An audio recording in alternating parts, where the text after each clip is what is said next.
Hi friends, today we are going to learn question tag. Question tag, it is a form of question which is added at the end of the sentence. Question tag, it is very important to confirm or to continue the sentence. एखादं वाक्य confirm करायचं असेल तर question tag वापरतात. Question टॅगला tail tag असेही म्हणतात. Question tag हे वाक्य कंटिन्यू करण्यासाठी सुद्धा वापरतात. क्वेश्चन टॅग खूप महत्त्वाचा विषय आहे. जसं की आपण बोलताना म्हणतो, आपण महाबळेश्वरला ट्रिपला जाणार आहोत ना, हो ना. आता एक्झाम आली आहे नाही का, तर हो ना, नाही का, असं का, हो ना, असा आपण शब्द ॲड करत असतो त्या वाक्याच्या शेवटी. तर आपण तेच इंग्लिशमधून बघायचं आहे. वाक्य कंटिन्यू करण्यासाठी आणि एखादं स्टेटमेंट कन्फर्म करण्यासाठी आपण क्वेश्चन टॅग वापरत असतो. तर क्वेश्चन टॅगमध्ये आपण रिअली बघत असतो क्वेश्चन टॅगचा वापर कुठं होतो, कन्व्हर्सेशनल फॉर्ममध्ये होतोच. So it is used everywhere. It is not only used in question paper to get marks. We can use in daily routine when we start conversation.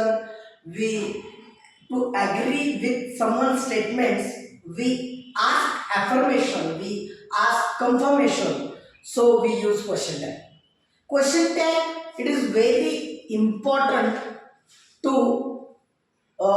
proceed the sentences one after another. So आज आपण बघणार आहे की question tag बघताना कोणत्या स्टेप्सला follow करायचं आहे. सगळ्यात आधी लक्षात घ्या, क्वेश्चन टॅग करताना ऑक्झिलरी वर्ब्स जे आहेत, ज्याला आपण ऑक्झिलरी वर्ब्स म्हणजे हेल्पिंग वर्ब्स आहेत, मॉडर्न वर्ब्स आहेत, त्याचं कॉन्ट्रॅक्शन महत्त्वाचं आहे. जसं की ॲम आला असेल वाक्यात तर त्याचं कॉन्ट्रॅक्शन होणार आरंट. क्वेश्चन टॅगमध्ये ॲमंट तर म्हणू शकत नाही. इज असेल तर आपण करणार इजंट, आर असेल तर आपण करणार आरंट, वॉज असेल तर वॉजंट, वेअर असेल तर weren't, shall shan't, will won't, have haven't, has hasn't, had hadn't, can can't, could couldn't, should shouldn't, would wouldn't, might mightn't, must mustn't. या पद्धतीनं काय केलं जातं, टॅग जोडला जातो. याला टेल टॅग असेही म्हणतात. म्हणजे क्वेश्चन टॅग म्हणजे काय, दुसरं काही नसून प्रश्नाची शेपटी. Tail of the question, tail of the statement, अशी प्रश्नाची शेपटी लावायची जेणेकरून आपलं वाक्य कंटिन्यू होईल, चालू राहील, संवाद पुढे चालू राहील आणि तो संवाद तुटणार नाही, संपणार नाही, किंवा एखादी गोष्ट कन्फर्म करून घ्यायसाठी आपण क्वेश्चन टॅग बनवायचं. तर क्वेश्चन टॅग बनवत असताना तुम्ही हे कॅप्चर करून घेऊ शकता, स्क्रीनशॉट करून घेऊ शकता. तर क्वेश्चन टॅग बनवत असताना आपल्याला एक गोष्टी लक्ष द्यावं लागेल की कोणत्या गोष्टीला फॉलो करायचं आहे. पहिली गोष्ट, आपल्याला पेपरमध्ये जे काही वाक्य दिलेलं असेल ते वाक्य नीट वाचून घ्यायचं आहे. So after reading your statement you have to see, you have to first of all you have to do remove full stop and instead full stop you have to take comma. तर आपल्याला वाक्य बघितला कळेल की शेवटी फुल stop आहे, फुल स्टॉपला काढून टाकायचं आहे, त्याच्याऐवजी आपल्याला कॉमा घ्यायचा आहे. सेकंड थिंग हे आहे, ते वाक्य वाचायचं. Read the whole sentence and identify the auxiliary verb and main the modern verbs where it is.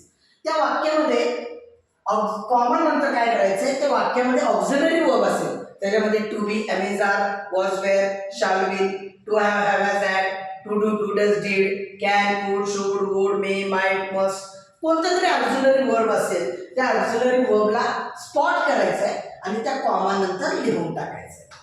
Comma दिल्यानंतर फुल स्टॉप केली, कॉमा घेतला, कॉमा दिल्यानंतर कॉमा नंतर आपल्याला ऑक्झिलरी वर्ब लिहायचा आहे.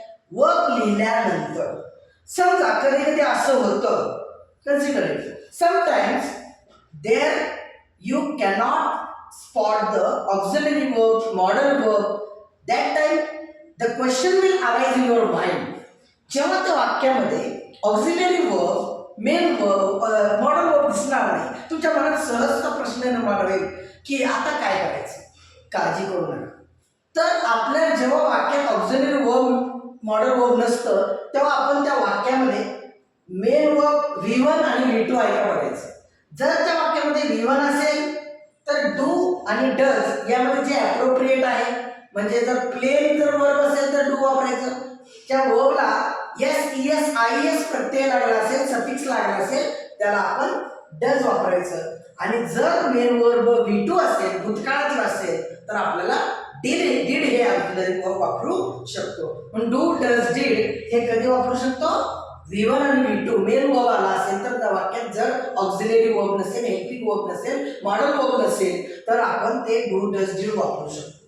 त्यानंतर next step we have to follow. If the given sentence is positive, we have to make that question tag negative.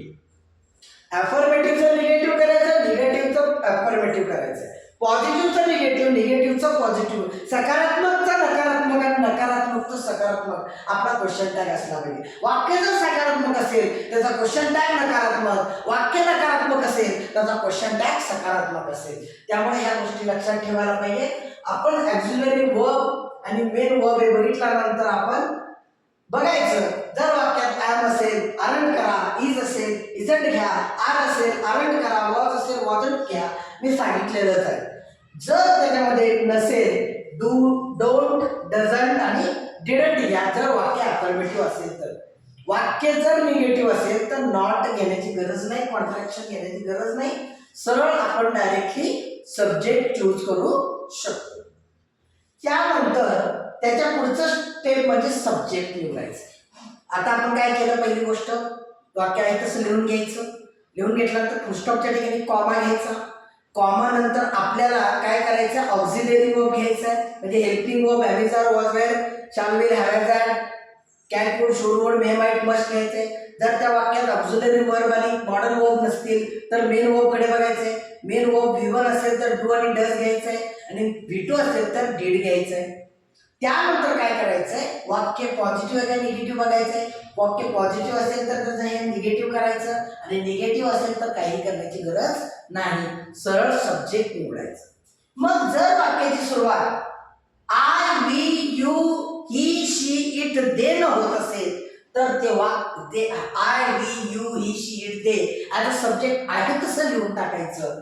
आणि जर वाक्याची सुरुवात याने होत नसेल पण तुम्ही वाक्य वाचल्यानंतर कळतंय की वाक्याची सुरुवात ज्या शब्दाने झालेली आहे, ज्या नामाने झालेली आहे, ज्या नाऊनने झालेली आहे, ते लिंग मेल आहे, पुरुष आहे, तर त्याबद्दल ही वापरा. स्त्री असेल शी वापरा. ॲनिमल असेल, प्राणी असेल, इट वापरा. प्लांट वनस्पती असेल, इट वापरा. आणि नॉन लिव्हिंग थिंग असेल, निर्जीव वस्तू असेल, इट वापरा. आणि त्याच्या माध्यमातून किंवा अनेक पुरुष असतील, अनेक स्त्रिया असतील, अनेक जनावर असतील, अनेक वनस्पती असतील, अनेक निर्जीव गोष्टी असतील, तर त्याबद्दल आपण दे वापरू शकतो. आणि सगळ्यात महत्वाचं विसरू नका, तुमच्या वाक्याचा शेवट करण्यासाठी जो सिंबॉल वापरला जातो माहितच आहे, सांगण्याची आवश्यकता नाही. क्वेश्चन टॅग मध्ये कोणता सिंबॉल असणार आहे, क्वेश्चनचा सिंबॉल असणार आहे. हे सगळ्या स्टेप्सला तुम्हाला फॉलो करायचं आहे, जेणेकरून तुम्ही अगदी सहज पद्धतीने तुम्हाला जेवढे क्वेश्चन टॅग पेपरमध्ये आले असतील ते तुम्ही पैकीच्या पैकी मार्क मिळवू शकता. एवढंच नाही तर तुमच्या रायटिंग स्किलमध्ये सुद्धा तुम्ही क्वेश्चन टॅगचा वापर करू शकता आणि त्याच्या माध्यमातून तुमचा रायटिंग स्किल इन्फ्लुएन्शिएबल आणि एनरिचिंग करू शकता. So you have to make practice of these sentences of question tag more. आणि आपण सगळ्यात महत्त्वाचं हे झालं ॲसर्टिव्ह सेंटेन्सचा क्वेश्चन टॅग आहे. आपण इंटरोगेटिव्ह आणि तुम्ही जर बघितला त्याच्यामध्ये ॲसर्टिव्ह सेंटेन्स असू दे, निगेटिव्ह असू दे, मी तुम्हाला सांगितलेलं आहे. मग कधी कधी काय होतं की एखादं सेंटेन्स येतं इम्पेरेटिव्हचं असतं, मग तेव्हा काय करायचं ते आपण पुढच्या व्हिडिओमध्ये बघणार आहोत. याच व्हिडिओला आपण कंटिन्यू करणार आहोत आणि पुढच्या व्हिडिओमध्ये क्वेश्चन टॅगची काही वाक्य प्रॅक्टिस घेऊन आणि नेक्स्ट इम्पेरेटिव्ह असेल, इंटरोगेटिव्ह असेल तर त्यावेळी काय करायचं, इम्पेरेटिव्हच्या वेळी काय करायचं आपण बघणार आहे, क्वेश्चन टॅग काय घ्यायचं ते बघणार आहे.